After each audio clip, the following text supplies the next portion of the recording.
نبی کریم صلی اللہ تعالی علیہ وسلم کے انتہائی قریب رہ کر دین سیکھا۔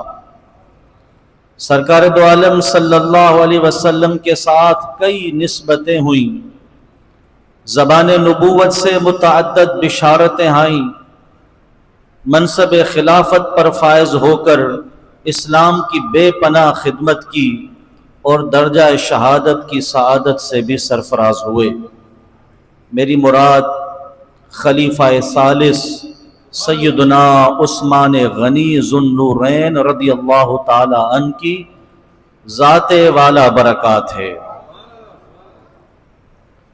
یہ وہ شخصیت ہے اللہ جل جلالہ جن کی تعریف قرآن میں فرماتا ہے، جن کو جنت کی بشارتیں اللہ کا محبوب صلی اللہ تعالی علیہ وسلم عطا فرماتا ہے، جو جامع القرآن ہیں، خلیفہ ثالث ہیں، امیر المؤمنین ہیں، ذو النورین ہیں، پیکر حیا و غنا ابو عبداللہ سیدنا عثمان بن عفان رضی اللہ تعالی عنہ ہیں۔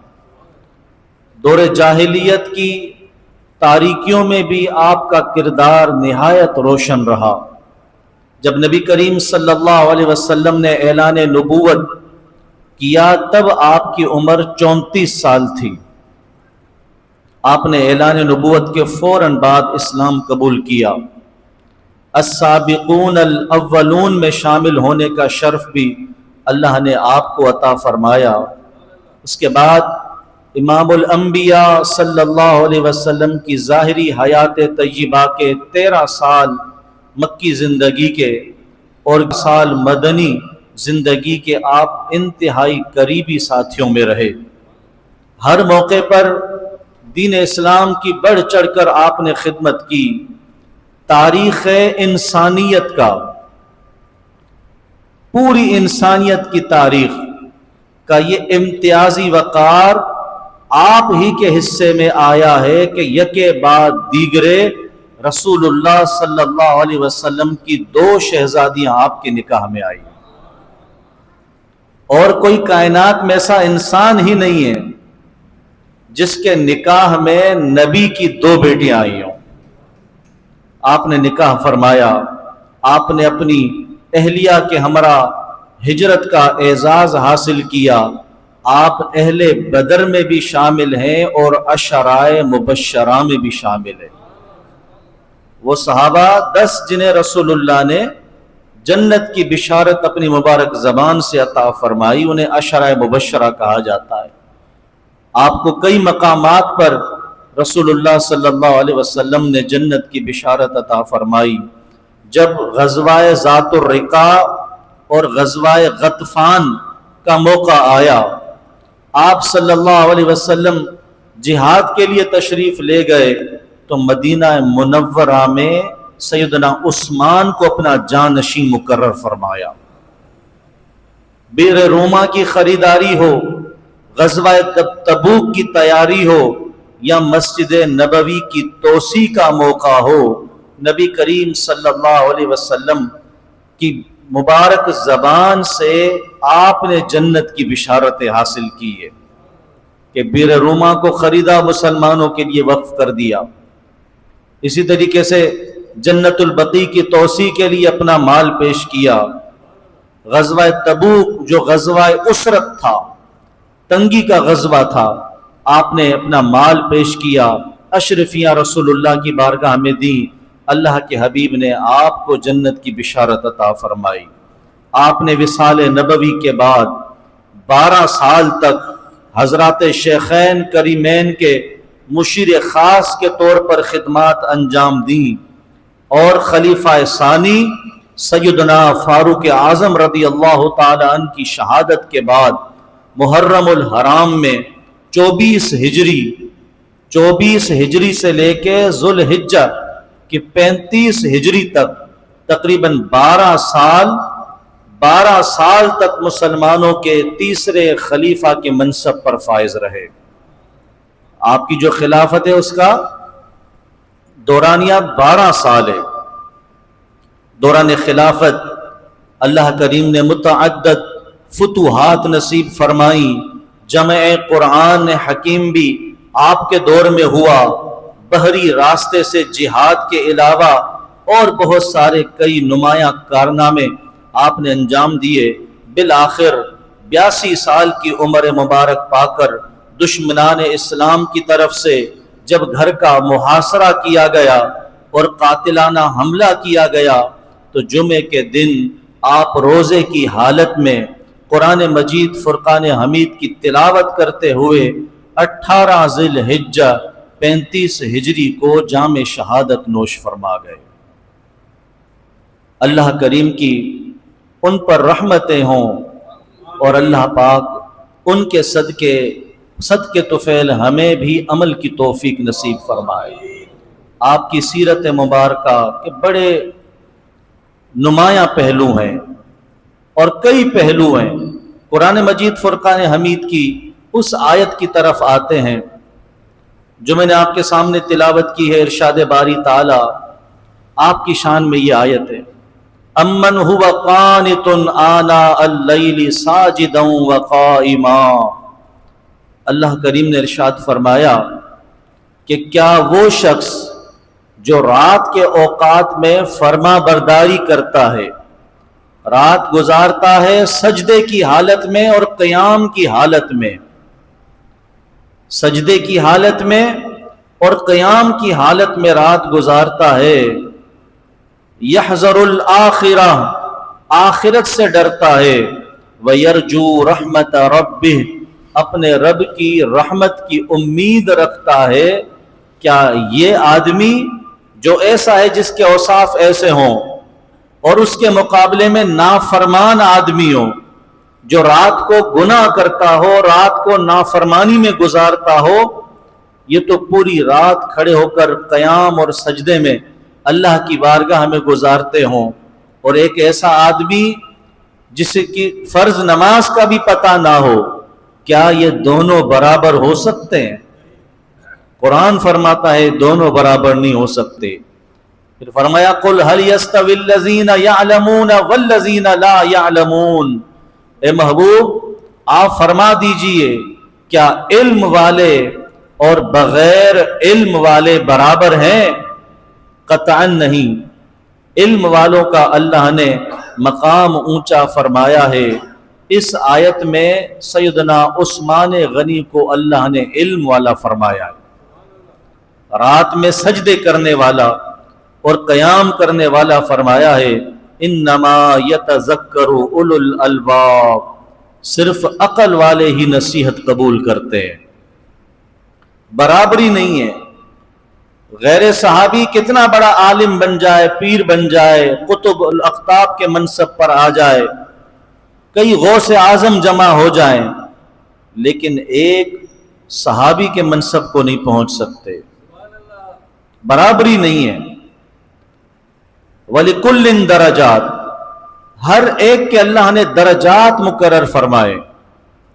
آپ کی جو شہادت کا واقعہ ہے، اگر یہ محاصرہ کرنے والے، یہ بغاوت کرنے والے جنہوں نے آپ کو قتل کیا، اگر آپ رضی اللہ تعالی عنہ کہ آپ رضی اللہ تعالی عنہ کے داماد رسول ہونے کا لحاظ کرتے تو کبھی قتل نہ کرتے، مقام کو دیکھتے کہ میرے آقا صلی اللہ علیہ وسلم کی حدیث پاک ملتی ہے کہ اگر میری 40 بیٹیاں ہوتی، یکے بعد دیگرے سب عثمان کے نکاح میں دے دیتا۔ آدمی اپنی بیٹی کا نکاح کس سے کرتا ہے؟ اس وقت اس کی نظر میں جو سب سے افضل ہو، سب سے اچھا ہو، برے سے تو کبھی نہیں کرے گا۔ اگر یہ قتل کرنے والے صرف اس بات کا لحاظ کر لیتے کہ یہ آپ داماد رسول ہیں، آپ کائنات کی وہ ہستی ہیں کہ جس کے نکاح میں عام نبی کی نہیں، نبیوں کے نبی کی، نبیوں کے سردار کی، اللہ کے محبوب کی 2 شہزادیاں آئی ہیں، کبھی ان کا ہاتھ یہ اس بات کی جرت نہیں کرتا۔ اگر اس بات کا بھی لحاظ نہ کرتے، یہ درجات کی بات ہو رہی ہے کہ درجات برابر نہیں ہے۔ اسی لیے صوفیہ فرماتے ہیں کہ جہاں حفظ مراتب نہ ہو وہاں کچھ باقی نہیں رہتا۔ اگر ایک دوسرے کے مرتبے کا لحاظ نہ کیا جائے، جس کو اللہ نے مقام اور مرتبہ دیا ہے اس کا لحاظ نہ کیا جائے، اولاد اپنے والدین کے مرتبے کا لحاظ نہ کرے، شاگرد اپنے استاد کے مرتبے کا لحاظ نہ کرے، اسی طریقے سے عوام علماء کے مرتبے کا لحاظ نہ کرے، تو حفظ مراتب باقی نہیں رہتے۔ مراتب کی حفاظت جہاں پر باقی نہ ہو وہاں کچھ باقی نہیں رہتا، وہاں فساد ہوتا ہے۔ اس مقولے کی روشنی میں اور اس آیت مبارکہ کی روشنی میں سیدنا عثمان غنی رضی اللہ تعالی عنہ کی شہادت کے معاملے کو دیکھیے تو یہاں پر بھی یہی ہوا کہ جو بغاوت کرنے والے ہیں، محاصرہ کرنے والے ہیں، انہوں نے آپ کے مرتبے کا لحاظ نہیں کیا کہ آپ کم از کم اتنا لحاظ کر لیا جاتا کہ آپ صحابی رسول ہیں، آپ عشرائے مبشرہ میں سے ہیں، تو کس کی جرت ہوتی؟ اور کچھ نہیں، اگر صحابیت کے مرتبے کو بھی آپ سائٹ پر رکھیں، آپ جامع القرآن ہیں، آپ ذو النورین ہیں، سارے مقام اور فضیلتیں آپ ایک طرف کر دیں، صرف ایک مسلمان ہونے کے ناطے بھی آپ دیکھیں تو کسی مسلمان کا ناحق قتل جائز ہی نہیں ہے، حرام قطعی ہے۔ 5ویں پارے میں اللہ جل جلالہ نے جو کسی مسلمان کا عمدن قتل کرے اور اسے جائز سمجھ کر کرتا ہے تو وہ اسلام سے خارج ہو جاتا ہے، ہمیشہ کے لیے واصل جہنم ہوتا ہے، جہنم اس کا مقدر بنتا ہے۔ ایک مسلمان مومن کی عزت کتنی بڑی ہے، کعبہ معظمہ سے زیادہ اللہ کے حبیب صلی اللہ علیہ وسلم نے ایک مومن کی عزت بتائی ہے۔ تو آج سیدنا عثمان غنی کی شہادت کی بات کریں تو اصلاح کے ہمارے لیے بہت سارے پہلو نکل آتے ہیں۔ وہ یہ سب سے پہلی بات جو ہمارے سمجھنے کی، حفظ مراتب، مرتبوں کا خیال کیجئے، بات کرتے ہوئے، انداز کو اختیار کرتے ہوئے، اپنے کردار کے ذریعے، اپنے عمل کے ذریعے ہمیشہ بڑوں کے ساتھ ادب کے ساتھ پیش آئیے۔ حدیث پاک سرکار نے فرمایا جو ہمارے بڑوں کی تعظیم نہیں کرتا، ہمارے چھوٹوں پر شفقت نہیں کرتا، آپ نے فرمایا وہ ہم میں سے نہیں ہے۔ یہ کتنی بڑی بات ہے، ہم میں سے نہیں ہے۔ لا تعلقی کا اظہار، وہ ہستی لا تعلقی کا اظہار کرے کہ جس کے بغیر ہمارا نہ دنیا میں نہ آخرت کی پہلی منزل قبر میں اور نہ حشر میں کوئی چارہ ہے۔ تو حفظ مراتب کا ہمیشہ لحاظ رکھیے۔ اگر آپ مرتبوں کا لحاظ نہیں رکھیں گے، چاہے وہ ایک گھر ہو، چاہے وہ ایک محلہ ہو، چاہے وہ ایک ملک ہو، وہاں پر فساد برپا ہوگا۔ اور دوسرا، مسلمان کا قتل ناحق آج کتنا عام ہو گیا۔ آپ سیدنا عثمان غنی رضی اللہ تعالی عنہ کی شہادت ہمیں اس بات کا درس دیتی ہے کہ قتل ناحق سے بچو۔ کسی مسلمان کا ناحق قتل کرنے میں آپ کسی طرح بھی شریک نہ ہو، نہ اپنے عمل کے ذریعے۔ قرآن میں اللہ کریم ارشاد فرماتا ہے وَتَعَاوَنُوا عَلَى الْبِرِّ وَالتَّقْوَى وَلَا تَعَاوَنُوا عَلَى الْإِثْمِ وَالْعُدْوَانِ، بھلائی اور تقوی میں ایک دوسرے کی مدد کرو، گناہ میں اور سرکشی میں ایک دوسرے کے مددگار نہ بنو۔ آج چھوٹی چھوٹی چیزوں پر، معمولی سی باتوں پر لڑائی ہوتی ہے اور معاملہ قتل تک پہنچ جاتا ہے۔ آپ دیکھیے ایک موبائل کے پیچھے ڈکیت کیا کرتے ہیں، کیا حیثیت انسان کے مقابلے میں، ایک مومن کے مقابلے میں، جہاں کعبہ معظمہ کے ساتھ تقابل ہو رہا ہو عزتوں کا، اس مومن کی عزت، اس مومن کی جان معمولی سی چیزوں پر لے لی جاتی ہے۔ برداشت ختم ہو گئی، حیا ختم ہو گئی۔ سیدنا عثمان غنی ذو النورین رضی اللہ تعالیٰ عنہ، اگر آپ چاہتے، آپ امیر المؤمنین تھے، اس وقت کے آپ حاکم تھے، آپ کے پاس افواج تھی، طاقت تھی، اگر آپ چاہتے تو یہ محاصرہ کرنے والے کچھ لوگ اسی وقت مارے جا سکتے تھے۔ حکومت سے لڑنا کوئی آسان بات تو نہیں ہے نا، آپ تو امیر المؤمنین تھے، پھر آپ نے کوئی قدم نہیں اٹھایا،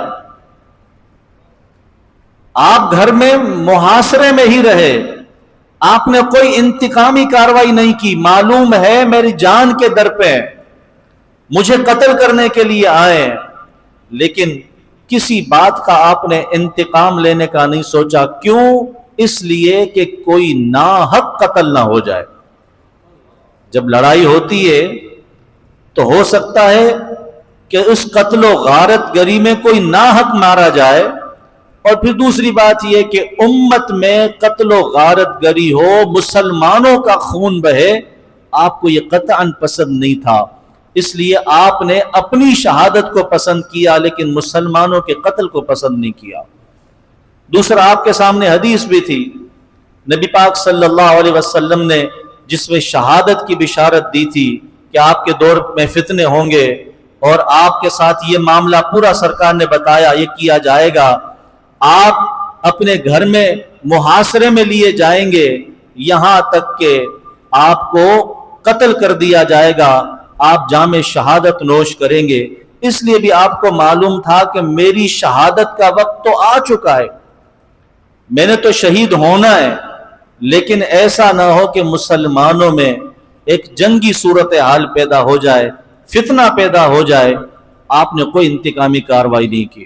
سیدنا عثمان غنی ذو النورین رضی اللہ تعالی عنہ کی شان میں اللہ کے حبیب نے ارشاد فرمایا، اپنی شہزادی جو آپ کے نکاح میں تھی، سیدتنا رقیہ رضی اللہ تعالی عنہا، آپ کے نکاح میں تھی، آپ سے حضور نے فرمایا، یا بنیتو، اے میری پیاری بیٹی، احسنی الی ابی عبداللہ فإنہ اشبہ اصحابی بی خلقا، اے میری پیاری بیٹی، ابو عبداللہ عثمان کے ساتھ حسن سلوک کرنا۔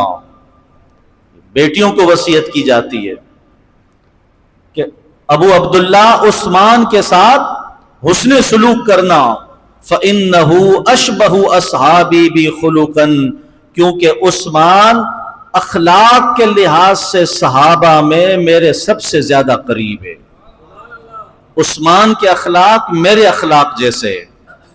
اب سیدنا عثمان غنی کا حیا کتنا مشہور ہے، آپ کی غنا کتنی مشہور ہے کہ اللہ کے فرشتے بھی سیدنا عثمان غنی سے حیا فرماتے ہیں۔